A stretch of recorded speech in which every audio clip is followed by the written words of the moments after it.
ላይ ናይ ነበር ብዙ ግን ንቃት ነበር ሸለፈታም 5% 10% እያለ ስለ ጥምረት ኃይሎች መረጃ ልስጣችሁ ብሬኪንግ ኒውስ ነው ዛሬ እንደ ብሬኪንግ ኒውስ እኔ እንኳን ብሬኪንግ ኒውስ የሚባል አልወድም አምሮ የሆነ ትራማ አለብኝ ብሬኪንግ ኒውስ ነገር አልወድም አንዳንድ ሚዲያ አለ ሁሌ ሰበር ዜና እያሉ የሚገቡ አሉ ደስ ይላቸው ይሆናል ወይ ክሊክ እንዳደረገው ሰው ደስ ብሎት ክሊክ እንዳደረገው ከሆነ ዋጋ ግን እኔ ያመኛል መረጃ ግን ልስጣችሁ ዝም ብሎ እንደ ተራ መረጃ ብዬ ግን ትልቅ ዜና ነው የጥምረት ኃይሎች አዳዲስ ወደ ጥምረት የተቀላቀሉ ነው አዳዲስ ያው ተጠናቋል አንደኛ መጠናቀቁ ትላንት ነግሬያቸዋለሁ ተጠናቋል በሁሉም ቋንቋዎች የተተረጎመ ነው በሁሉም ቋንቋዎች ወደ በርታ ወደ ጉምዝ በአፋን ኦሮሞ በአማርኛ በአፋር በትግርኛ በምናምን በሌሎችም እና አዳዲስ ወደ ጥምረት የተቀላቀሉ አሉ 7 ነባር ናቸው ትግራይ ነባር ነው ኦፍ ኮርስ ማንም ያውቀው ነው የአማራ ነባር ነው ኦላ ነባር ነው የአማራ ፋኖ ኦጎጉሞ ነባር ነው ጉምዝ የበርታ ምናምን ነባር ነው 7 ነባር ናቸው አሁን አዲስ የገቡ የሰማነው ከተማ ምንጮች የሰማነው አንድ የአፋር ኃይል ገብቷል ይሄን ለመናገር ነው ስሙን መጥቀስ እንትን ያስፈልግም በራሳቸው ስለሚጠቅሱት ጠቅላላ 10 ሆኗል አንድ የአፋር ኃይል ገብቷል ከኦጎጉሞ በተጨማሪ ሌላ የሲዳማ ኃይል ተቀላቅሏል እንኳን ደስ ያላችሁ ይሄ ስንጠብቀው የነበረ ነው ስንሰማ ነበር በውስጥ ለውስጥ የሲዳማ ኃይልም ተቀላቅሏል የአገው ሰራዊትም ተቀላቅሏል አገው ያው ከድሮ ጀምሮ ነበር እዛው ሰራዊት እዛው የሚታወቅ ነው ብልጽግና አካባቢ ገብተንኛ እንደዚህ ነው ሲለው ነበሩ አገው ሰቆጣ አካባቢ ብዙ ሰራዊት አለው የአገው ኃይሉ ወደ እዚህ የጥምረት ኃይል መቀላቀሉ ሰምተናል እነዚህ 3 በዚህ አዲስ መረጃ ነው የሰማነውና መግለጫው እየተዘጋጀ ነው በሁሉም ቋንቋዎች እየተተረጎመ እንደሆነ ሰምተናል የጥምረት ኃይሎች እንግዲህ የጥምረት ኃይሎች ሁሉ እንደምነው ጥምረት 100% የሀገር ውስጥ ናቸው የፖለቲካ አስተላለፉ ግን ለየት ይላል ምንም ጥርጥር የለውም ሁሉም የሚያውቀው ነው የፖለቲካ አስተላለፉ ከኢትዮጵያ ጎን የተሰለፉት ኤምሬት አለች ኢትዮጵያን ገደል የከተተች ኤምሬት አለች በኢራን የምትቀጠቀጠው ኤምሬት ማለት ነው ሱዳን የምታምሰው ኤምሬት እስራኤል አለች ምንም ጥርጥር የለውም እስራኤል አለች የድሮን ኦፕሬተር አካባቢ ምናምን ብዙ ሰፖርት ያደርጓት ያለው ኢራን ነች እስራኤል ነች እና አርኤስኤፍ አለ የሐሜቴ ጃንጃዊ ሚሊሻ አለ ከጥምረት ኃይሎች ጋር ማን ያለው ከትግራይ ከአማራው ከኦላ ከምናምን ጋር አብሮ ያሉ ማን ናቸው 10 አለፉ ያለው ኤርትራ አለች ሱዳን አለች ግብጽ አለች ሳውዲ አለች ፕሮባብሊ ቱርክ ትኖራለች ፕሮባብሊ 10 አለፉ ያለው አሁን የቀጠናው ስናየው ማለት ነው ዝም ብሎ ወዴት እየሄደ እንዳለ زغطلو مدباتنا دما إن شاء الله مقابر بلصقنا سيرنا أبتا سلامان حرنتان ترغاغصه حزبان اب سلاماوي هوتو تمليسو نابروز مرحله تግራይ اب حرا ختمه مقله غايلا صندو تخيلنا كنراخبينا تطعمو لقحاو هوي رابط سلام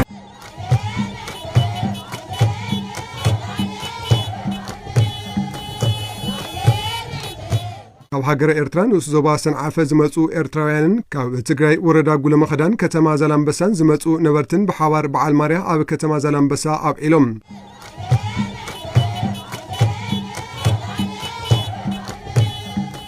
ምክትል ዋና መሓዳሪ ዞባ ምብራቕ ትግራይ ኣይተ ሃይላይ ገብረ ማርያም ኣብ መንጎ ትግራይን ኤርትራን ተፈጢሩ ዘሎ ምሕዝነት ቀንዲ ዕላምኡ ኣብ መንጎ ክልቲኡ ህዝብታት ሰላምን ልምዓትን ምምጻእ ምዃኑን ሓበራዊ ሓደጋን ጽላእን ዝኾነ ውልቀ መላኺ ኣገዛዛ ኣብዪ ኣሕመድ ንምውጋድ ድማ ብሓባር ከም ዝቃለሱን ኣረድዮም ናይ ሓባር ካብ ጽላእ ዝመጸና ናይ ህልውና ሓደጋ ኣለና እዚ ናይ ህልውና ሓደጋ እንደገና ቅልጽምና ጠሚርና ምሕዝነትና ጠናኺርና ንጸላእትና ደኻዕኻዕ ነብለሉ ጊዜውን ርሑቕ ኣይኮነን ምሕዝነት ህዝብታት እንትንብል እንተለና ንህዝብታት ብዝጥዕም ንህዝብታት ብዝጠቅም ህዝብታት ብሰላም ኣትዮም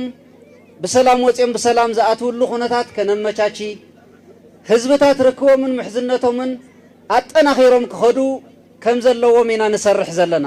ህዝቢ ትግራይን ኤርትራን ናይ ሓባር ታሪክ ባህልን ኣመጻጽኣን ዘለዎ ህዝቢ እዩ እዚ ጥራሕ ዘይኮነስ መጻኢ ዕድል እውን ሓደ እዩ ዝበሉ ኣይተ ሃይላይ እንተኾነ ብፍቕርን ሰናያን ክልቲኡ ህዝብታት ጓሂ ዝስምዑ ኣብ ህከትን ዕግርግርን ዝነብር ሓይሊ ጥራሕ እዩ ኢሎም ኣብቲ መድረኽ ዝተረኸቡ ተጋሩን ኤርትራውያንን ተጀሚሩ ዘሎ ምሕዝነት ተጠናኺሩ ከም ዝቕጽል ገሊጾም ተወን ገረዝሄር ይበሃል ዓደይ ኣንበሰተ ገለባ ምምሕዳር ኣንበሰተ ገለባ ማለት እዩ ሕጂ ንሕጂ ኣይኮነን ዝሓለፈ ፍቕሪ ዝሓለፈ መስዋዕት ንሕጂ ኣይኮነን ማለት እዩ አልማዝ ረአያ ይበሃል ነባሪት ወረዳ ዛላምበሳ እየ ማርያም ምስ ኤርትራ ብጣዕሚ ደስ ዝብል ውዕሎና ነውዕሎ ነርና ፍቕሪ ሰላም ጸወታ እንተዘይኮይኑ መርዓና ሓደ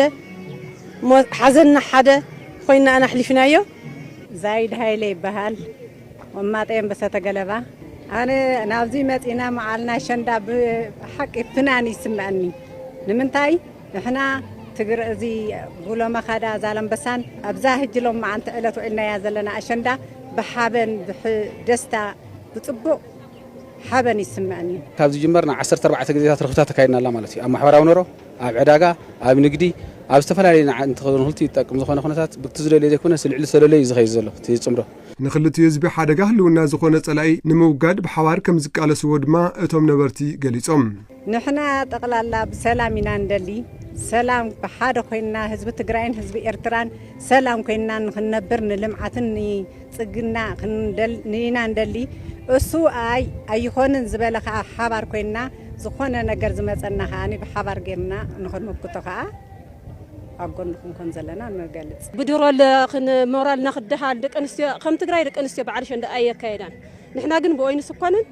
ተቃሊስና ኣናምፂናዮ ዝሓለፈ ሕዝቡን ተቃሊስና ክስዕሮና እየ ዝብላነ እና ንዕኡ ሴርና ናይ ድሮል ከይሰጋእና ናይ ብልጽግና ከይሰጋእና ናይ ሓባር እንድሕር ጌርናዮ እንድሕር ጠንኪርና ምሕዝነትና እንድሕር ጠንኪሩ ሰዓርትና ዝብል መንፈስ ስለ ዘለና ኣነ ንቐጻሊ እውን ንስኹን ወስድና እንተሓቢርና ተሰንፈና ጸላእ እውን የለን ህዝቢ ትግራይ ይኹን ህዝቢ ኤርትራ ንሰላም ንልምዓት ንህንጸት ኢና ንደሊ ኣይ ኣነ ኩናት ዝደሊ እንተልና ከዓ ክበልዕና እንዳመጸስ ኮይና ንሪኦ ጉዳይ የብልና ብሓደ ኢድካ ከዓ ይጠቃዕኒ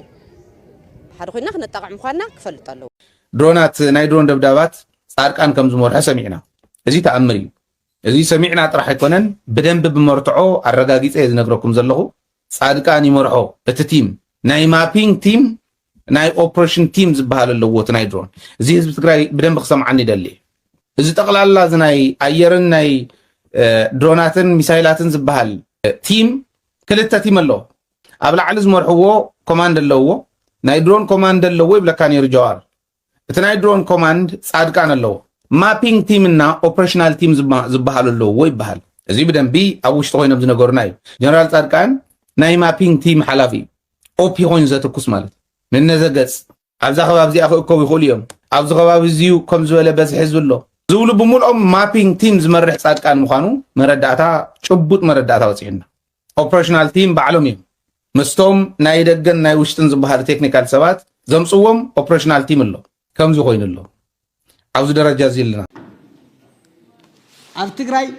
ዝሰራዊት እዚ ምስኣን ናይ መጨረሻ ናይ ዓለም ኪሳራ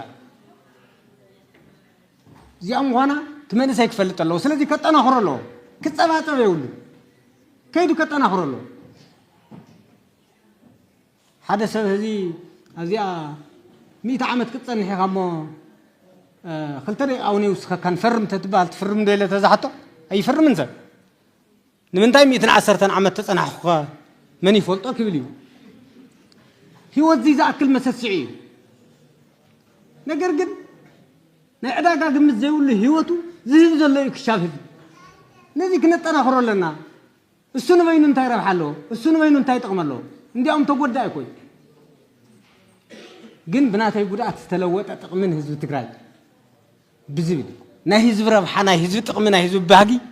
ማእኸል ገይሩ ይኸይድ ዘሎ ስለዚ ነዚ ሰራዊት ነጠናኽሮ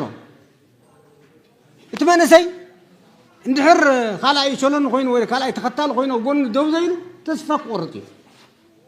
ተስፋ ከይቆርጥ ክንከላኸሎ ኣለና ብዕጥቂ ክነጠናኽሮ ብሞራል ክነጠናኽሮ ስድርኡ ክንከናኸኖም ዝተሰው ቤተሰቡ ክንከናኸኖም ኣለና እቲ መንእሰይ ነዚ ክወፍር ኣለዎ ዝብል ራእይ ኣለና ሓንቲ ውሳነ ሰራዊት ምስዋዓት ወግኔ ገለመለ ዝብል ሓሜታትን ጸርፍን ከም ዝነበረ ፍሉጥ እዩ ሓንቲ ክብለኩም ዝደሊ እዚ ሰራዊት እዚ ዘይግበር ኣይገበረን ሓደ ግዛው ምሕዳር ሽዑ ዘበላሽዎ ነገር መሰረት ገይሩ አያያዙ ናይተው ሸክሙን ይቆሙታል ዝባሃለሉ አታሕዙሩ እዩ ከይቅጥል አቋም ተወሰደ ኩዴታው ነው የገበረን አይረሸነ አሰረ አባረር ኖ ይሉ قوامو ገሊጹ እዚ قوام دي ኣብ ዓለም ዘሎ ሰራዊታት ወሲዶም እዮም ኒ ኢንፎርሜሽን ኮነኩም ሓንቲ ጥራሕ ነጊረኩም ክሐልፍ እስራኤል 1997 ናይ እስራኤል ታሪክ ትፈልጡኹም ጉንበት 1948 ጉንበት 15 ዝተወረሩ ህዝብ እዮም ዝኩሉ መከራታት ሓሊፎም መጨረሻ ሰራዊት ነይሮም ግብጽ ب1997 ፕራይም ሚኒስትር ጠቅላይ ሚኒስትር ሌቪ ሽኮል ይባል ነይሩ እቲ መከላከያ ሚኒስትር ማሾዳያን ይባል ነይሩ እቲ ቺፍ ኦፍ ስታፍ ድማ ማቲ ታማጆር ሹም ዝባል ሹመን ፔሬዝ ግብጽ ትመጸላ ግደፉ መልሳው ግብጽ ትመጸላ ግደፉ መልሳው ስርዓት እስራኤል ክብተን እዩ እስራኤል ክትሳዕር ያ ግደፉ ቦታታት ይተሓዘለና ብሉ ወይብል ነይሩ ሰራዊት ብዝተፈላለየ ርእይቶ ይህዎ ናይ ዓለም ምክንያት ይልዎም ኣይተቀበልዎን መጨረሻ ታገሩት መከላከያ ሚኒስትር ናይ ጦር ሰባቱ ሒዙ ናብ ሓደ ደራሽ ኣትዩ ኣክሽን ፕላን ከውፅእ ድሕሪ እቲ ጠቅላይ ሚኒስትር ዳኡ መፅዩ ታይ ትገብሩ ኣለኹም ኣክሽን ፕላን ነውፅእ እስራኤል ታይ ክትሻል ትገብረና ክንፅበ ከፈል ኢሎም ናይ ትውሳነ ኣካል ገይሮም እዮም ጠቅላይ ሚኒስትር ኣብ ዓለም ዘይተገበረ ነገር ይገበርና ስለዚ ሰራዊት ትግራይ ንሕወሓት ደግፌ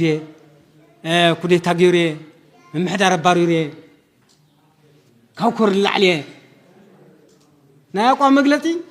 ካብ ታሕቲ ናብ ላዕሊ ክቐርብ ይኽእል ፍሮም ዳይቨርጀንት ኮንቨርጀንት ክቐርብ ይኽእል ፍሮም ኮንቨርጀንት ዳይቨርጀንት ክቐርብ ይኽእል ካብ ላዕሊ ንታሕቲ እውን ፕሮፖዝ ክግበር ይኽእል እዩ ኣጋጣሚ ኮይኑ ናይ ዝበዝሕ ሰራዊት ፕሮፖዝ ተገይሩ መራሕቲ ተፅሪቆሞ ሰሙን ለዎ ጸዲቁ ትግራይ ድማ ድሒንዋ መንግስቲ ንምምላስ ሓደ ዓብዪ ምክንያት ናይ ሰራዊት ምንቅስቃስ አለበለዚያ መንግስት ስኡል ይሆነን ብድሙጽ መንገድ ይሆነን ተመሊሱ ከይምለስ ይኽእል ነይሩ ዲሞክራታይዜሽን ኣብ ዘይዘበኖም ጽዮም ከተራምስዎ ተን ናይ ገጠር ወረዳታት ተን ወረዳታት ባይታኦ ዲሞክራሲ ናይ ወረዳ ከፍሽልዎ ኣብ ኣሜሪካውን ዘይተፈጸመ ዲሞክራሲ ኣብ ፖስት ዋር ክፍጽሙ ኣብ ወር ፕሮሰስ ክፍጽሙ ጽዒሮም እዮም ሰራዊት ተኸላኺሉ ሕዚ እውን ተኾነ በብክሳዱና ኸደ መስዋዕት ዝኸፍል ዘሎ ሰራዊት ስለዚ ፕሊዝ ኣብ ጎኒ ሰራዊት ደወሉ ስራሕ ፈጻሚ መንግስቲ ትግራይ ተምረ ኣብ ዘካየዶ ስሩዕ ኣኺቡ ኣብ 4 ዓበይቲ ጉዳያት ተመያይጡ ውሳነ ሕሊፉሉ ፈለማ እቲ ስራሕ ፈጻሚ ዝረኣዮ ብዝተፈላለዩ ገበናት ኣብ ቤት ህንፀት ዝርከቡ ተሃነፅቲ ዝቐረበ ናይ ይቅርታ ውሳኔ ሓሳብ ዝዘተየ ኮይኑ 573 ተሃነፅቲ ብይቅርታ ክፍትሑ ወሲኑሉ ስዒቡ ትስራሕ ፈጻሚ ዝረኣዮ ኣብ ዙርያ መምርሒ ብሄራዊ ኮሚቴ ጸረ ግዕዚና ምጥያሽ ኮይኑ ኣብ ትግራይ ብሰፊሑ ዝፍጸሙ ዘለዉ ገበናት ግዕዚናን ሳዕቤኖም ንምክልኻል ንምቁፅጻርን ተሓታትነት ንምርግጋጽን ተመጣጣኒ ግብረ መልሲ ንምሃብን ብዝተፈለየ ትኹረት ብሄራዊ ኣጀንዳ ኮይኑ ተሳትፎ ሕብረተሰብ ብዘረጋግጽ መንገዲ መሰረታዊ ለውጢ ንምምጻእ ብብርኪ ትግራይ ብሄራዊ ኮሚቴ ክጣየሽ ዘኽእል መምርሒ ኣጽዲቑሎ ቀጺሉ ትስራሕ ፈጻሚ ብሳልሳይ ደረጃ ዝረኣዮ ኣሰራርሓን ስነ ምግባርን ቤት ምኽሪ ስራሕ ፈጻሚ መንግስቲ ትግራይ ኣመልኪቱ ዝቐረበ ደንቢ ድሕሪ ምዝታይ ነቲ ዝተዳለወ ደንቢ ኣጽዲቑሎ ኣብ መወዳእታ እቲ ስራሕ ፈጻሚ ዝረኣዮ ኣብ ፕሮግራም ቃል ኪዳን ሰቆጣ ተጠቀምቲ ብዛዕባ ዝኾና ተወሰኽቲ 19 ወረዳታት ኣመልኪቱ ዝቐረበ ውሳነ ሓሳብ ብዕምቆት ድሕሪ ምዝታይ እተን ወረዳታት ተጠቀምቲ እቲ ፕሮግራም ክኾና ውሳነ ሕሊፉሎ ቤት ጽሕፈት ፕሬዝዳንት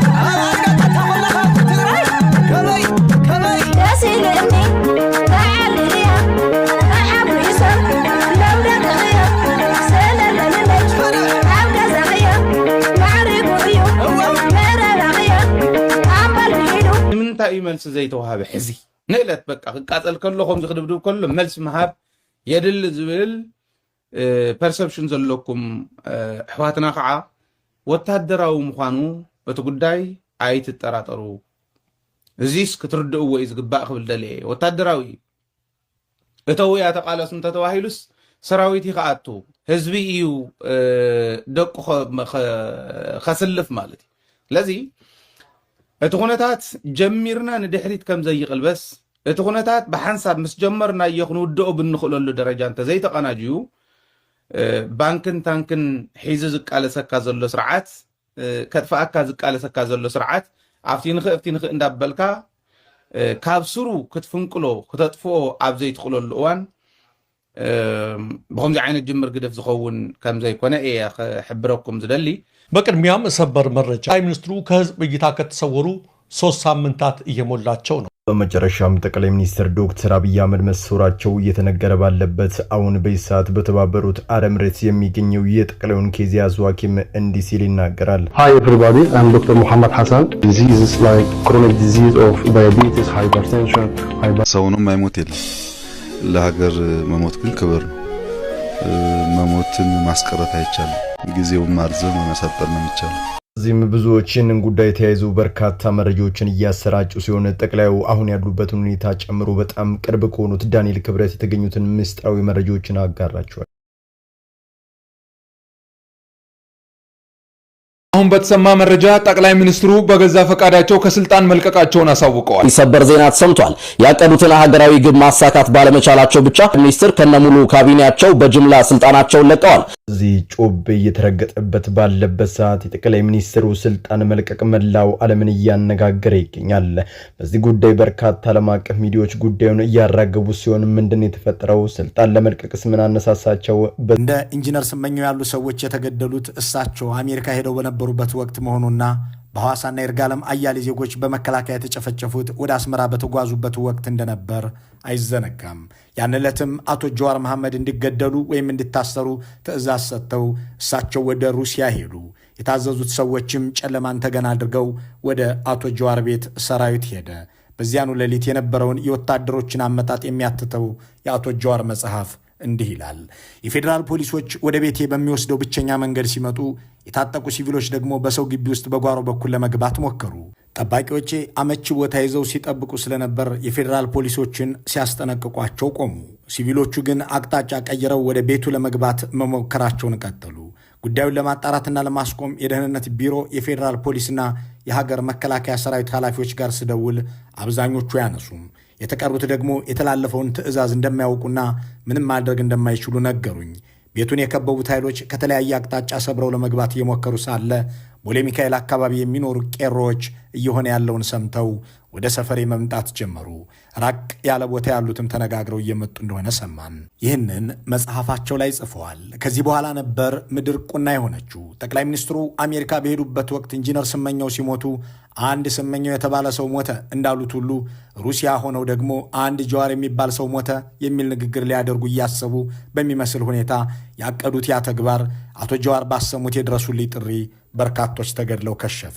አቶ ጀዋር መሐመድ ከአብይ ጋር የገቡበትን ሽኩቻ እያወቁ በፌስቡክ በለቀቁት ጽሑፍ ላይ ጥንቃቄ የተሞላበት መልእክት ቢጨምሩ ግጭቱ እንደሚቀንስ የሚያነሱ ሰዎች አሁንም ይደመጣሉ። አብዛኞቹ የአብይ ወቅቱ ጽኑ ተደማሪዎች ግን ዜጎች በጥይት እንዲገደሉ ትዕዛዝ የሰጡትን ጠቅላይ ሚኒስትር ወይም ሰዎች በገጀራና ቢላ ተቀልተው ሲገደሉ ያልተከላከለውን መንግስታቸውን ከመተቸት ይልቅ ተከበብኩ ብለው የራሳቸውን ነፍስ ለማዳን የጣሩትን አቶ ጀዋርን ነክሰው ያዙ። ይታሰሩልን የሚለውም የነጋ ጠባ ቅስቀሳ ካልሆነ ጠቅላይ ሚኒስትሩም ከሩሲያ ተመለሱ። ወቅቱ ሞትም በዘር የሚሰላበት ጊዜ ነበርና ብልጽግና ውስጥም ይሄው አጀንዳ ሆነ። ከዘመኑ አውራ ደማሪዎችና ተደማሪዎች መካከል አንዱ የነበሩት አቶ ገዱ አንዳርጋቸው ጠቅላይ ሚኒስትሩ በተገኙበት ስብሰባ ጉዳዩ አጀንዳ ተደርጎ ውይይት ሲደረግ አብይና ሌሎች ነገሩ እንዲድበሰበስ ፈለጉ ይላል። የቱርክ መፍረስ አይቀሬ የሆነ ነው። ወትሮም ቢሆን እሳት በሌለበት ጭስ አይጨስም ይባላል። የእስራኤሉ ሞሳድ ይህንን ሚስጥር አብጠርጥሮ ያውቃል። እስራኤልን ብትሆን በሶሪያ የሚገኘውን የቱርክን የጦር ሰፈር ስታጋየው የተማመነችበትን ተማምና ነበር። ጥቃቱን አብዛኛው ቱርካዊ ይፈልገው ነበር መባሉ ሲሰማ ደግሞ እውነት የሚቻለም በእንቆቅልሽ የተሞላች መሆኗን ማንም አይጠራጠርም። ግን ለምን? ዋናው ሚስጥር የሚጀምረው ከዚህ ላይ ነው በ20ኛው መቶ ክፍለ ዘመን ኦቶማን ቱርክ ኃያል የነበረበት ዘመን ነበረ። በዚያ ወቅት ኦቶማን ቱርክ ሲፈርስ የራሳችን ቋንቋ፣ ባህልና ሃይማኖት አለን የሚል አንድ ጠንካራ ህዝብ ነበር። በእኛ በኢትዮጵያውያን ቋንቋ አንድ ትልቅ ብሔር ልንለው እንችላለን። ይህ ህዝብ ኩርድ ይባላል። ኦቶማን ቱርክ የዓለም ኃያል በነበረችበት ጊዜ ይህ ህዝብ መሪ ተዋናይ ነበር። ታዲያ ምን ያደርጋል ኦቶማን ቱርክ ወደ ተለያየ ሀገር ስትበታተን የኩርድ ህዝብም እጣ ፈንታው መለያየት ሆነ። አሁን ላይ ኩርዶች በዋናነት በቱርክ፣ በኢራቅ፣ በሶሪያና በኢራን ይኖራሉ። ሁሉም ኩርዳውያን ግን አንድ ነገር ይናፍቃሉ። ሁሉንም የኩርድ ህዝብ የምታሰባስብ ኩርዲስታን የምትባል ሀገር መመስረት ነው። ይህ እውን ይሆን ዘንድ ደግሞ መጀመሪያ ኤርዶዋን የሚመሯት ቱርክ መፍረስ አለባት። ምናልባትም ብዙዎች እንደሚሉት ከሆነ ኤርዶዋን ከስልጣን ከወረደ የቱርክ ጉዳይ ቀላል ነው ይላሉ። እስራኤልን ብትሆን መነሻውን ቱርክ ያደረገውን የኤፍራጥስ ወንዝን መቆጣጠር ታላቋ እስራኤልን እውን ለማድረግ የምታደርገውን ጥረት ያፋጥንላታል። ኣብ ኢትዮጵያ ብናይ ባዕሉ ሳምባ ዝትንፍስ ናይ ባዕሉ ህልውና ዘለዎ ትካላዊ ናጽነት ዘለዎ ዋላ ሓደ የለን። ኣብ ኢትዮጵያ ሓደ ሰብኣይ ጥራሕ እዩ ዘሎ። ኩለን ትካላት بملئ نبي تبي أزلوا تكلات بناي أبي حمد سامبان ترى حز تنفسا